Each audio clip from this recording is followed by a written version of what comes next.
Céline Leroy, associée en charge de la practice Dispute Resolution chez Eight Advisory.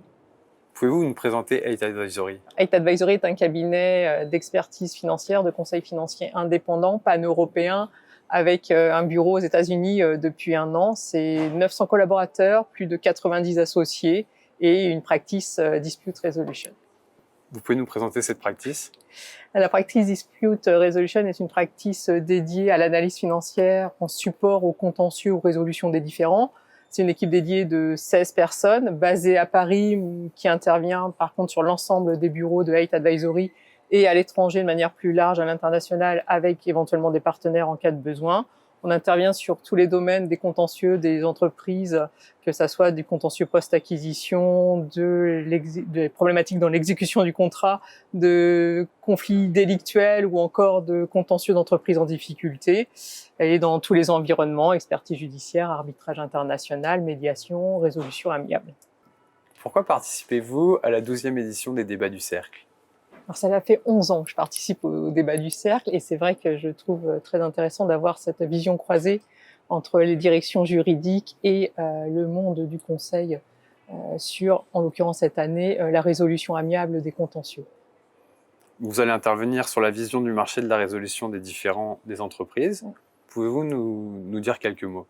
Alors, ce qui est intéressant et une vraie tendance de fond, c'est la recherche d'une résolution amiable des contentieux. J'ai tiré des statistiques pour cette interview et aujourd'hui, j'ai compté qu'à peu près 60% ou 2/3 de nos dossiers font l'objet d'une résolution amiable dans des délais plus ou moins longs. Ça peut être quelques semaines lorsqu'on va très vite jusqu'à plusieurs années pour des dossiers qui sont plus longs et quels que soient les environnements et les enjeux. Les enjeux peuvent être de dizaines de millions d'euros, voire centaines de millions d'euros. Les environnements peuvent être aussi bien une médiation, une expertise indépendante ou un dossier judiciaire ou en arbitrage. Et en fin de compte, cette négociation se fait soit en amont du contentieux, mais également pendant le contentieux, à un moment qui est jugé crucial par les parties, pour arriver à une transaction, par exemple, avant une audience ou avant le rendu d'un jugement ou d'une sentence.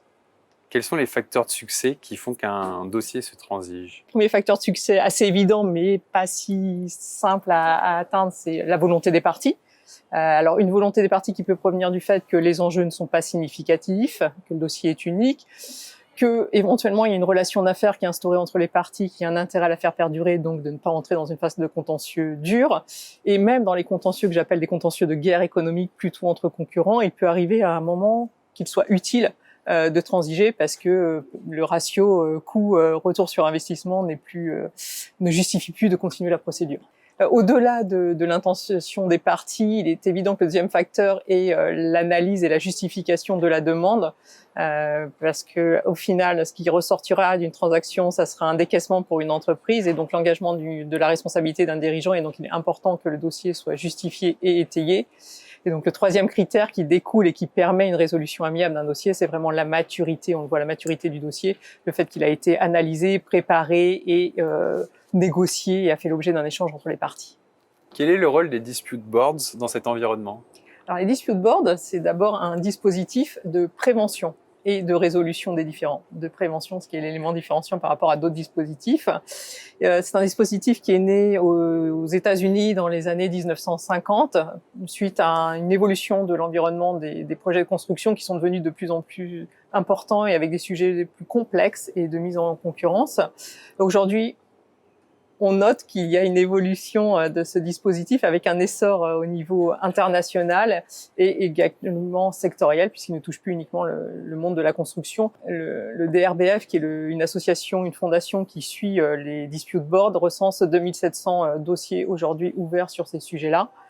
Et on a une autre statistique qui est très intéressante, c'est qu'à peu près entre 85% et 98% des dossiers, des sujets en tout cas traités par un dispute board ne font pas ensuite l'objet d'une procédure contentieuse.